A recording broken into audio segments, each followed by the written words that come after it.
Very good morning, children. This is last lesson in the prescribed syllabus. Only one more poem is there. Maybe next year onwards, we are going to commence the classes. So, in the regular classes only, we will teach one more poem, last poem. Today, we are discussing about Chennamma. I think you are already familiar with Chennamma. और चेन्नम्मा कर्नाटक की एक महिला सेनानी और ब्रिटिशों के साथ लड़ने वाली पहली भारतीय महिला। और वीरांगना चेन्नम्मा के बारे में आप लोग जानते हैं। वो बेलगाम जिले के कित्तूर नामक प्रांत के रानी थे और ब्रिटिशों के साथ किस तरह युद्ध की उसके बारे में विस्तार रूप से मैं पढ़ाना चाहता हूँ। और सभी को मालूम है हमारा देश 500 वर्षों तक ब्रिटिशों के चंगुल में पड़ गए थे। आज़ादी करने के लिए बहुत लोगों ने अपना प्राण बलिदान किए हैं। ऐसे लोगों में महिला रानी कित्तूर रानी चेन्नम्मा एक अग्रणी बनकर नाम उजागर की है। उसका नाम आदर से आज भी हम स्मरण करते हैं। और पाठ का आशय है कि छात्र कर्नाटक की वीर महिला चेन्नम्मा की देशभक्ति का परिचय प्राप्त करते हैं। कर्नाटक की वीर महिला थी चेन्नम्मा। अंग्रेजों की अनेक कोशिशों के बाद भी कित्तूर को चेन्नम्मा ने बचाया, लेकिन चेन्नम्मा के बंदी बन जाने के कारण कित्तूर अंग्रेजों के वश में गया। चेन्नम्मा जैसे वीर महिला के कारण कर्नाटक गर्व का अनुभव करता है। और चेन्नम्मा का नाम आज भी हम आदर के साथ लिया जाता है। कारण यह है कि और ब्रिटिशों के साथ लड़ने वाली सबसे पहली भारतीय महिला और कर्नाटक की महिला होने के नाते हम आज भी आदर से नाम यादगार करते हैं। 19वीं शताब्दी में सत्तारूढ़ लोग अंग्रेजों को नाकोंचने चबाने वाली सर्वप्रथम भारतीय वीरांगना चेन्नम्मा थी।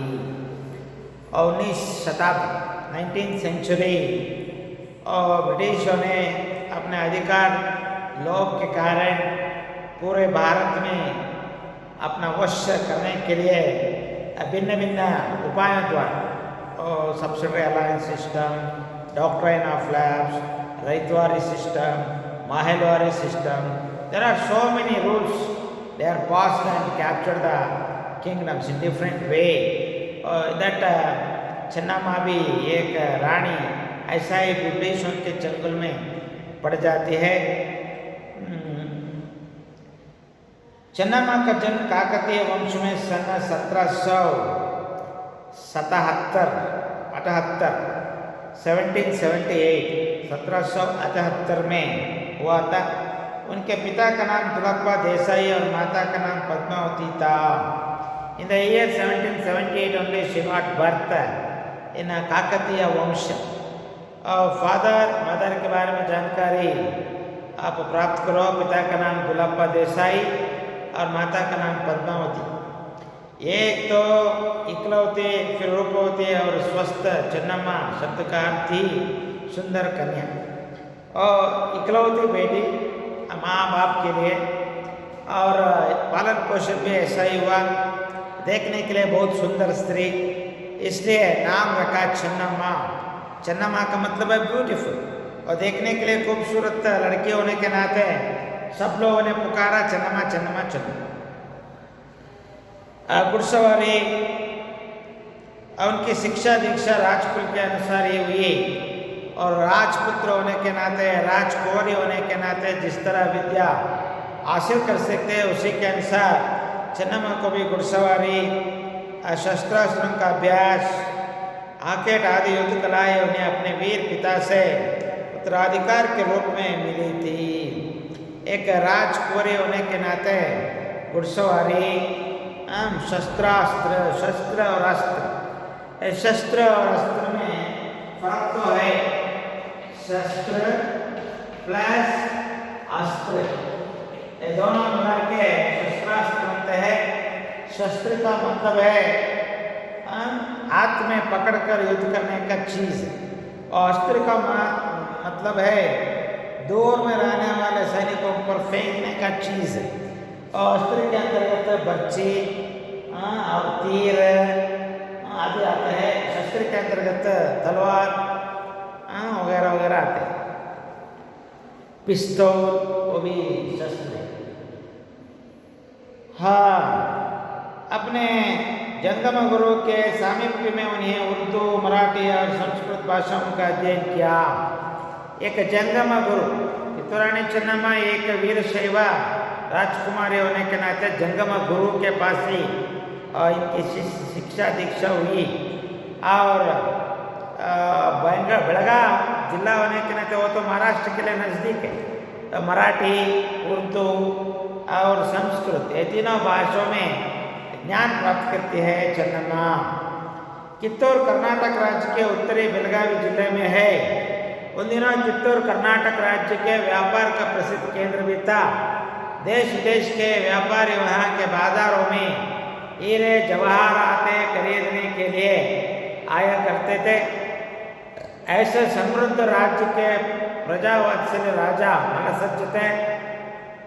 चेन्नम्मा के माता पिता ने बड़े हौसले से उनका विवाह राजा मल्लसज्ज के साथ कर दिया। और उन दिनों कित्तूरू एक व्यापारीकरण केंद्र, व्यापार का बहुत बड़ा प्रसिद्ध केंद्र था। हीरे, मोती, जवाहरात आदि बाजार में मिलते थे। उसको खरीदने के लिए देश विदेश से लोग आया जाया करते थे। व्यापारी भी आया जाया करते थे। देश विदेश से भी व्यापारी लोग आते थे। ऐसे समृद्ध राज्य के प्रजावत्सल राजा मल्लसज्ज थे। कित्तूर में किनका शासन हो रहा था? मल्लसज्ज देसाई। ऐसे मल्लसज्ज देसाई प्रजावत्सल राजा के रूप में चित्रित किए हैं। चेन्नम्मा के माता पिता ने बड़े हौसले से उनका विवाह राजा मल्लसज्ज के साथ कर लिया।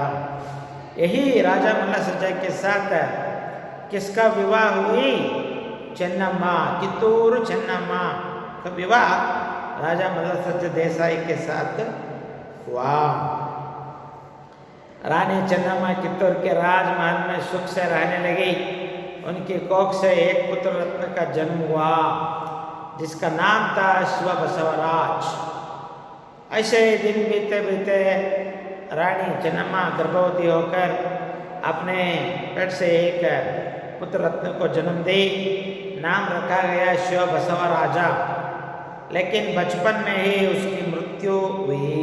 परंतु बचपन में ही शिव बसवराज की मृत्यु हुई। राजा मल्लसज्ज की पहली पत्नी थी रुद्रम। मल्लसज्ज के लिए पहली पत्नी भी थी, नाम था रुद्रम। पूना के पटवर्धन ने मल्लसज्ज को चालाकी से बंदी बना लिया। वही उनकी मृत्यु हो गई। और बाजू वाले राजा पूना के एक राजा पटवर्धन मल्लसज्ज को चालाकी से बंदी बनाई और वही मल्लसज्ज की मृत्यु हो गई। इसके बाद रुद्रम्मा के पुत्र शिवलिंग रुद्रसज्ज को गद्दी पर बिठाया। चेन्नम्मा ने पहली पत्नी रुद्रम्मा का बेटा शिवलिंग रुद्रसज्ज को राज बनाई। परंतु शिवलिंग रुद्रसज्ज ने चेन्नम्मा की सलाह को हवा में उड़ाकर चाटुकारों से गहरी मित्रता कर ली, जिससे कित्तूर का पतन शुरू हुआ। परंतु हालत यह है कि रुद्रम्मा का बेटा होने के नाते और चेन्नम्मा जो कुछ कहती है उस बातों को वो नहीं मानता था। शिवलिंग रुद्रसज्ज चाटुकारों के बात में आकर, मतलब है और दुष्ट जना चाड़ी एಳುವವರು ಅಂತ ನಾವು ಕರಿತೇವೆ। चाटुकार का मतलब है ऐसे लोगों के बात में आकर वो दुर्व्यसन में पड़ जाता है, पियक्कड़ बन जाता है, स्त्री लोला बन जाते हैं। ऐसे होकर वो कित्तूर की अभिवृद्धि के पथ पर ले जाने के बिना और कित्तूर को पतन की ओर लेने का काम किसने किया? शिवलिंग रुद्रसज्ज ने किया। राजा शिवलिंग रुद्रसिंह की मृत्यु भी 11 सितंबर 1824 को हुई। In the year 1824 September 11th Shivling Rudra Singh died. इसे अंग्रेजों ने कित्तूर राज्य को हड़पने का बड़ा अच्छा अवसर समझा। अगर कोई राजा निसंतान होकर मरे तो डॉक्ट्रिन ऑफ लैप्स कहते हैं, दत्तु मಕ್ಕಳಿಗೆ अधिकार ಇಲ್ಲ, ये तो ब्रिटिशों एक नियम था। और नियम के अनुसार राज निसंतान मरा था, उसने अपने एक संबंधी गुरुलिंग मलसज को गोद दिया था, लेकिन अंग्रेज गोद लिया पुत्र को उत्तराधिकारी नहीं मानते थे। उस समय डालहौसी गवर्नर जनरल थे। ऐसे अवसर पर रानी चन्नम्मा ने कित्तूर राज्य को संभाल कर रक्षा करने की कसम खाई। और फिर भी रानी चन्नम्मा एक राजकुमार को गोद लेती है और उसका नाम था गुरुलिंग मलसज। परंतु कोई राजा निसंतान मरे तो गोद लिया हुआ पुत्र के लिए राजगद्दी संभालने का अधिकार प्राप्त नहीं होता है, according to the British doctrine of lapse के अनुसार। परंतु यहाँ रानी चन्नम्मा वो नियम को धिक्कार करती है और शिवलिंग गुरुलिंग मलसज को राजगद्दी पर बिठाकर राजा पद को घोषण करती है। उस समय डालहौसी गवर्नर जनरल थे। ऐसे अवसर पर रानी चन्नम्मा ने कित्तूर राज्य को संभाल कर रक्षा करने की कसम खाई। कौन? रानी चन्नम्मा। कित्तूर राज्य में अंग्रेज सैनिकों के प्रवेश से रानी चन्नम्मा का रक्त खौल उठा। उसी अवसर पर डालहौसी ने एक गुप्तचर मतलब क्या है, दोनों मतलब क्या है नियम क्या है उसको सुनाने के लिए एक व्यक्ति को भेजता है। और यह बात सुनकर रानी चन्नम्मा का रक्त खौल उठता है। खौल उठना आग बबूल होना। लेकिन उस समय वे कुछ नहीं कर सके। अंग्रेजों से लौ लेने के लिए उन्होंने भीतर ही भीतर तैयारी आरंभ कर दी। She didn't say anything that time, but she want to fight with British. That why she collected her army and preparing for the warfare. वो रानी चन्नम्मा तैकरे ने रानी चन्नम्मा को भांति भांति के संदेश भेजे। धारवाड़ा कलेक्टर साहब तैकरे और उसको यह बात मालूम हो गया और भांति भांति रिपीटेडली he sent दूतास मतलब है ambassadors to go and meet Channamma and say each and everything, but she won't agreed. मगर रानी अपनी स्वाधीनता का सौदा करने पर राजी ना हुई। इसी समय तैकरे को कित्तूर राज्य के यल्लप्पा शेट्टी और वेंकटराव नामक देशद्रोही मिल गए। परंतु एकदम रानी चन्नम्मा पर हमला करना आसान नहीं माना।